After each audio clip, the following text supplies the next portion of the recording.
Bismillahirrahmanirrahim. Allahümme salli ala Muhammed və ali Muhammed. Bəziləri məni ittiham edirlər ki, mən əhl-i sünnə fəqihlərinə yalandan ittiham atıram. Özümdən mənbələr çıxardıram. Kişi öz qızı ilə, bu qeydinə, zinadan əmələ gəlmiş qızı ilə evlənə bilər töhməti atıram. Yalan güya deyirəm, iftira atıram və s. ilə axır belə sözlər. Təbii ki, bu cahil təbəqənin sözüdür. Alim təbəqə belə bir irad mənə bildirmir. Niyə? Çünki özləri yaxşı bilirlər ki, mənbələrdə bu şeylər vardır. Bu cahil təbəqənin iradıdır. Onlar rahat olsun, aram olsunlar deyə onlara mənbələri təqdim edirəm.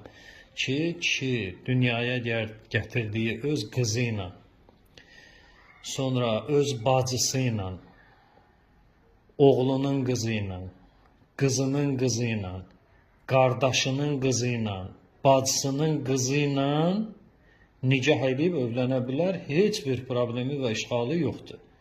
Şiyə fikrində belə bir fətva yoxdur. Heç bir şiyə alimi fətva verməyib ki, belə bir şey halaldır. Bu qeyri-şiyə fəqihlərinin, alimlərinin nəzəridir.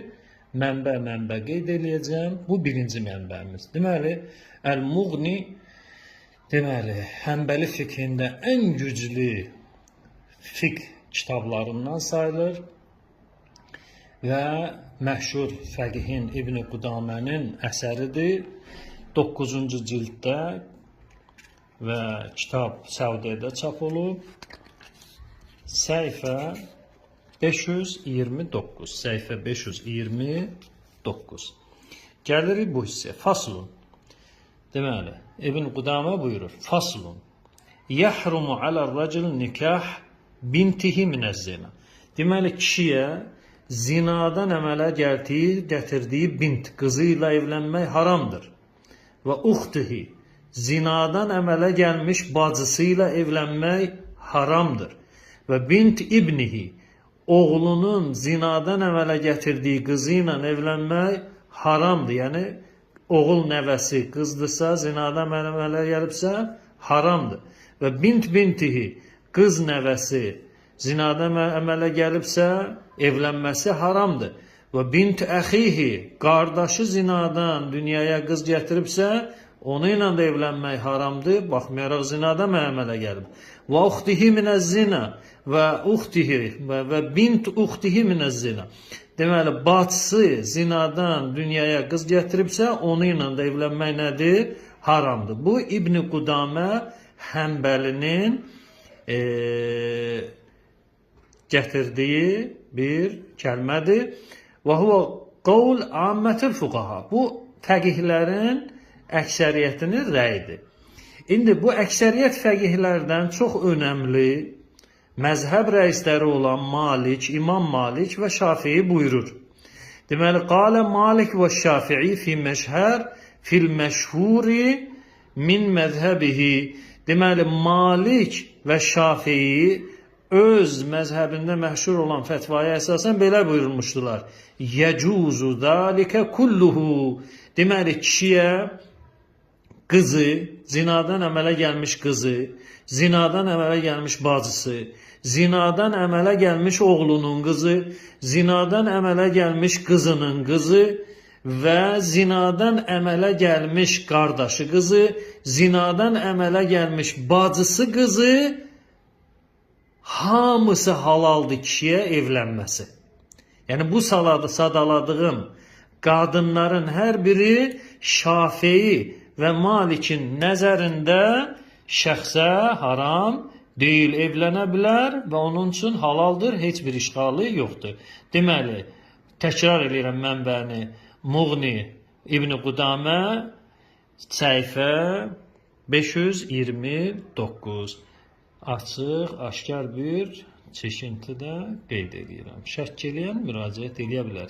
Yenə deyirəm, elm əhli tərəfindən irad bildirilmir. Çünki onlar bilir ki, bu şeylər hamısı var. Selamun aleykum. İkinci mənbəmiz qeyri-şiyə alimlərinin nəzərində, fəqih müştəhidlərin nəzərində şəxsin zinadan əmələ gəlmiş öz qızı ilə evlənməsinin halal olması ikinci mənbə. Təfsir Fəxr Razi, Fəxrəddin Razinin təfsiri, deməli, Əl-Cüz'ül Aşir, 10-cu cild. Müəllif 544-cü ildə dünyaya gəlib, 604-cü ildə vəfat edib. Deməli, səhifə 29 gəlirik. Əl-məsələtü saniyə, ikinci məsələ.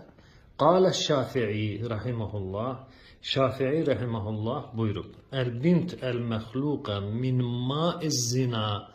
Deməli, kişinin zina suyundan dünyaya gələn qızı la təhrumu ala əzzani, zinakara haram deyil. Yəni, bir nəfər kişi zinadan dünyaya uşaq gətirər, qız uşağı gətirər, bu zinakar kişi öz dünyaya gətirdiyi qız uşağı ilə evlənə bilər. Yenə təkrar edirəm, Təfsir Fəxrəddin Razi, Təfsir-ül Kəbir və yaxud Məfatihül Qeyb, Əl-Cüz'ül Aşir, 10-cu cild, səhifə 29, Əl-məsələtü saniyə, qalə Şafii. Ərəb dili bilən və yaxud oxutmaq istəyən oxuda bilər. Aydın şəkildə bir çəkiliş götürür.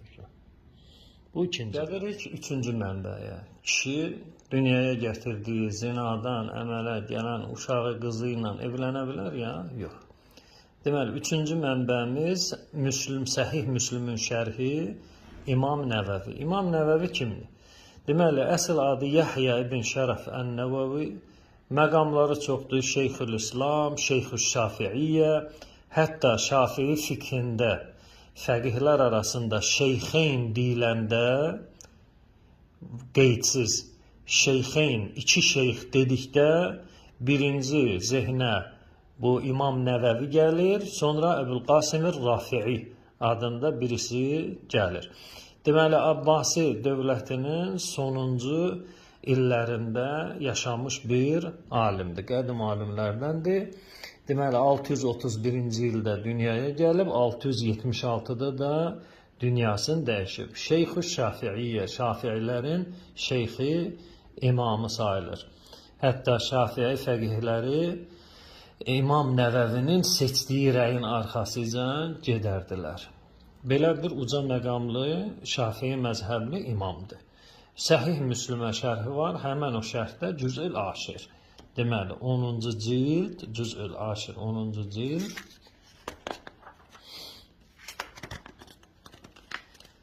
Deməli, səhifə 58-də Kitab-ı Rıda.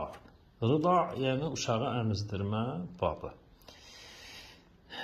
Gəlirik İmam Nəvəvinin şərhinə. Və qalə Malik və Şafii.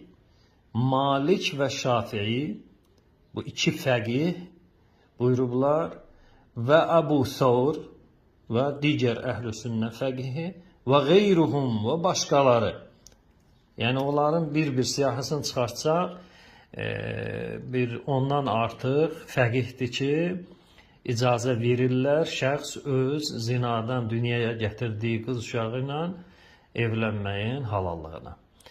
Deməli, qalə Şafii, Malik və Şafii və Əbu Thawr və qeyruhum, başqa və digərləri, la əsərə li vat'iz zina, zinadan əmələ gələn hər hansı bir uşağa şəriət təsiri, yəni şəriət izi yoxdur. Yəni, irs aparmaq və ona bənzər əsər dedikdə bu nəzərdə tutulur. Məsələn, onun nəfəqəsini ödəmək, sonra evlənəndə icazə almaq, almamaq filan, bunlara deyilir əsəri şəri. Deməli, zinadan, zinadan, yəni cinsi əlaqəyə deyilir. Zina yolu ilə əmələ gəlmiş uşaqda şəriət əsəri yoxdur. Bəllizzani, deməli, bəllizzani, zinakara icazə verilir, ən yətəzəvvac ummul məzni, deməli, zina elədiyi qadının anası ilə evlənsin, deməli, ummul məzni biha, zina elədiyi xanımın anası ilə evlənsin və bintiha və zina elədiyi qadının qızı ilə evlənsin. Bəlzadə Şafii aşkar artıq bir fətva da verib bu mövzuda. Buyurub. Fəcəvvəzə nikahil bintil mütəvəllidə min maihi biz zina. Deməli, zina yolu ilə dünyaya gətirdiyi qız uşağı ilə ata evlənə bilər. Bu da İmam Nəvəvinin bir həqiqəti açıqlamasıdır. Deməli, təkrar eləyirəm. Səhih Müslümün şərhi, Kitab-ı Ruda, süd əmizdirmə babı, kitabı 58-ci səhifə və bu həqiqətlər burada öz əksini tapmışdır. İşarə qoyduğum yeri diqqətlə şərh eləyən oxuya bilir. Dördüncü mənbəmiz, kişi öz zinadan əmələ gətirdiyi qız uşağı ilə evlənə bilər. Yəni, ata öz qızı ilə, zinadan əmələ gəlmiş qızı ilə evlənə bilər. Yenə qeyd eləyirəm, kimsə götürüb kəsib kəlmə oyunu oynamasın. Bu, Şiyə fikrində belə bir şey yoxdur. Başqa məzhəblərin fikrindədir. Təfsir Qəraib-ül Quran və Rəqaib-ül Furqan. Deməli, müəllif 850-ci ildə vəfat eləyib, 850-dən sonra vəfat eləyib və bu təfsiri 828-ci ildə hicrətin yazmışdı, təlif eləmişdi. İkinci cild, səhifə 384-də gəlirik mövzumuza aid olan hissəyə. Qalə Əbu Hənifə. Əbu Hənifə, İmam Əbu Hənifə buyurub.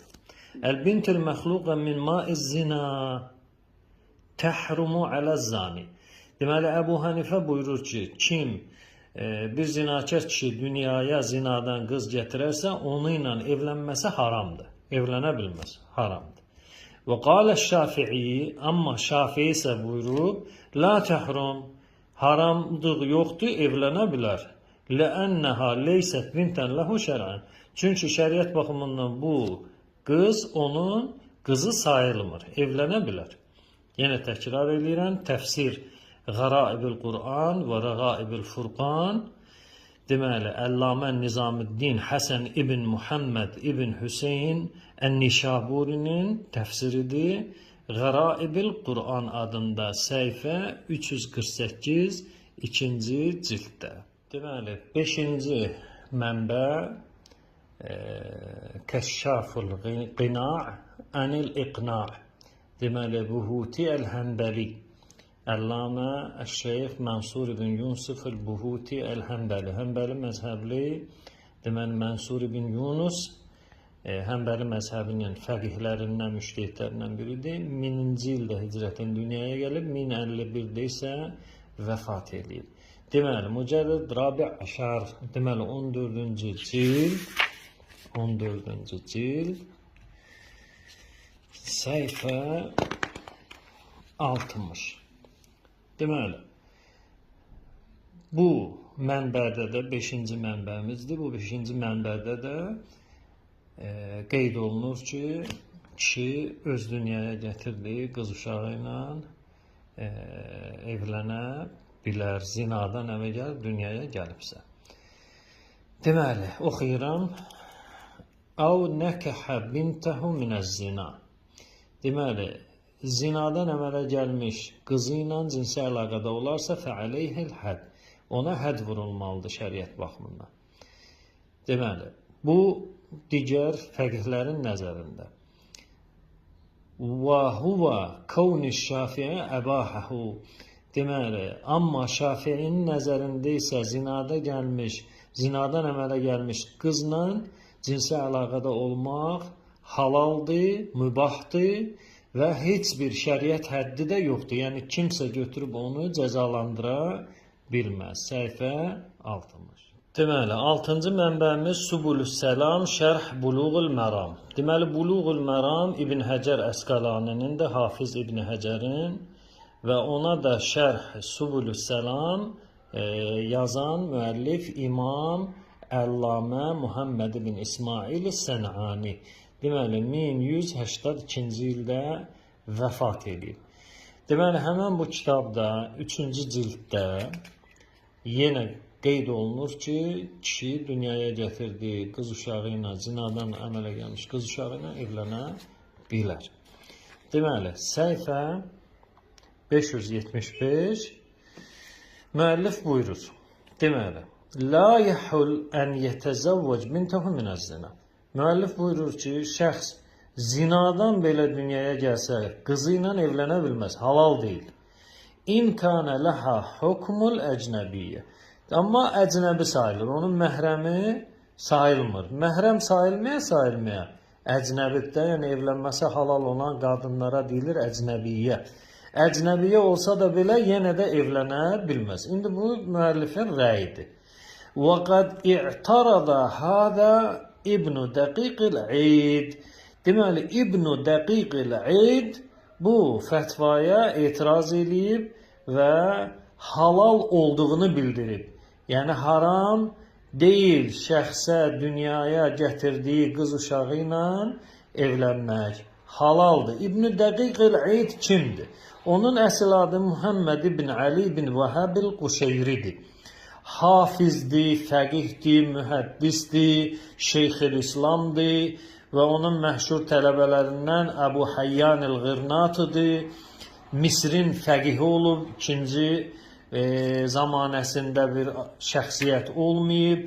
Deməli, 625-də dünyaya gəlib, 702-ci ildə də dünyasını dəyişib. Uşaqlıq dönəmi, cavanlıq dönəmində Şafii məzhəbli olub, elmi yüksələndən sonra Maliki məzhəbli olub, elmi artandan sonra Malikiliyi tərk edib Şafii məzhəbinə keçib. İbn Dəqiqil İd Şafii məzhəbli fəqihlərdəndir, imamdır, Şeyxülislamdır, mühəddisdir, hafizdir, tərcümə halını kitablardan götürə bilərsiniz. İbn Dəqiqil İd də deyir ki, şəxs zinadan dünyaya qız uşağı gətirirsə, onu ilə evlənə bilər. Nə haramçılığı var, nə bir şey.